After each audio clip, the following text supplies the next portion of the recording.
Est-ce que le développement, c'est avoir des R plus 30, des R plus 40? Est-ce que le développement, c'est avoir des grands ponts, des grandes routes? Oui. Peut-être que ça fait partie du développement. Mais ce n'est pas ça seulement le développement. Si vous mettez un enfant à l'école, qui est premier de sa classe, de la maternelle jusqu'à l'université, et il empile même 10 doctorats, et qui n'est pas capable de dire bonjour à quelqu'un, vous avez un objet, vous n'avez pas un être humain. Si vous avez 10 doctorats et vous ne savez pas qu'un voisin est malade et qu'on a la possibilité d'aller lui rendre visite, vous avez un objet, vous n'avez pas un être humain. Si vous avez 10 doctorats et vous ne savez pas que quelqu'un est décédé dans un quartier, je dois aller m'incliner, vous avez un objet, vous n'avez pas un être humain. Parce que justement, voilà pourquoi j'ai rappelé la charte de Kurukanfuga de 1312. Tapez, allez à l'article 5. Il est dit, vous devrez vous présenter les condoléances. Il y a combien de gens qui ont fini l'école, empilé des diplômes, vous passez, vous lui dites bonjour, et la première question qu'il te pose, c'est que tu me connais où? C'est ça le développement? Attention. Les maisons sont jolies à regarder, les buildings sont très jolis à regarder. Mais ça peut cacher de la moisissure grave. Et ce sont ces moisissures qu'il faut décaper, et on ne pourra pas les décaper en 1 année, 2 ans, 3 ans. Aujourd'hui, nous avons pris des exemples de gens dont on a rappelé qu'ils ne sont plus en vie, non? Les Patrick Lumumba, les Kwame Nkrumah, ainsi de suite. Voilà. Parce que ceux qui sont venus nous décaper, j'ai cité le pôle politique, le pôle économique, le pôle culturel, le pôle sécuritaire. Prenons même seulement le pôle sécuritaire dans le temps, la façon dont les sociétés étaient organisées. On ne rentrait pas dans un village au hasard. Dès lors que quelqu'un qui n'est pas du village rentre au village là, immédiatement le chef du village est informé. Dès le moment où tu arrives au village, tu veux poser un acte. Tu poses un acte, si l'acte est mauvais là, tu ne sauras pas où tu es parce que tu ne pourras pas t'en sortir. Tu n'as même pas encore parlé. Tu as posé l'acte, non? Tu ne peux pas t'en sortir. Parce qu'il n'y a pas de voix. Mais justement, c'est la question d'identité. Et cette question d'identité, vous avez vu notre fille qui est venue parler, elle a très bien parlé. Je reviendrai dessus cas par cas. Elle a parlé de nom.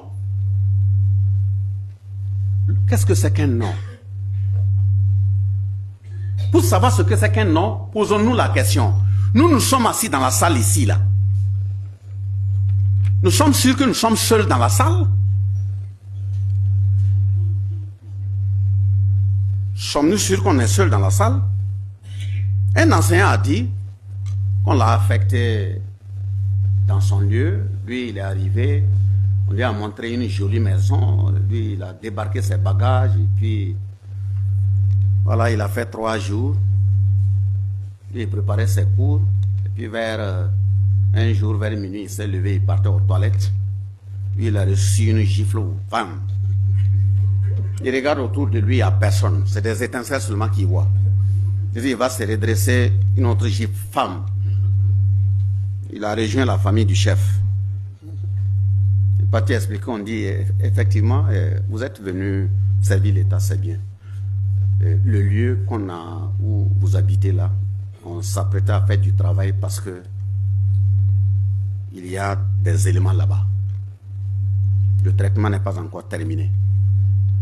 Mais comme vous êtes venu, on va prendre les dispositions. N'ayez pas peur, demain, tu vas repartir. Il dit qu'il a fait 10 ans dans la même maison, il n'a plus reçu de gifle. Vous savez, on doit travailler aussi pendant des années pour nous décomplexer. Parce que tout ça, c'est le travail du colon qu'on doit décaper petit à petit.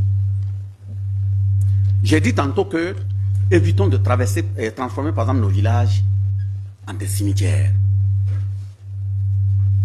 Parce que quand on soigne, c'est ça la science, non?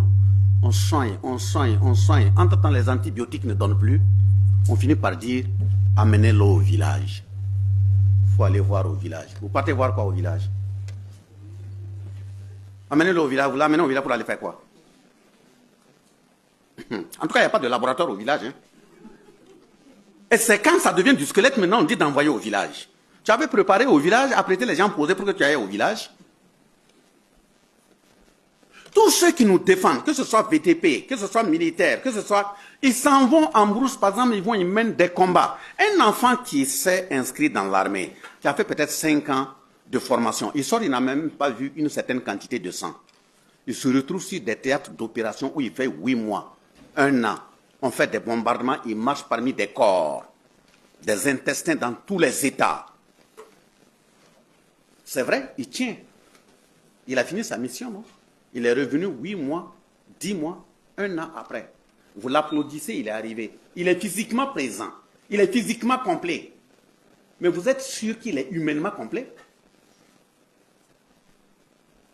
C'est pas évident. Aujourd'hui, l'armée recrute combien de psychologues? Ceux qui ont fait la formation, nous qui avons fait la formation en psychologie, les gens ne sont pas encore nombreux. On n'arrive pas à en trouver beaucoup. Mais les mêmes chefs ont la possibilité dans toutes les contrées. Même pour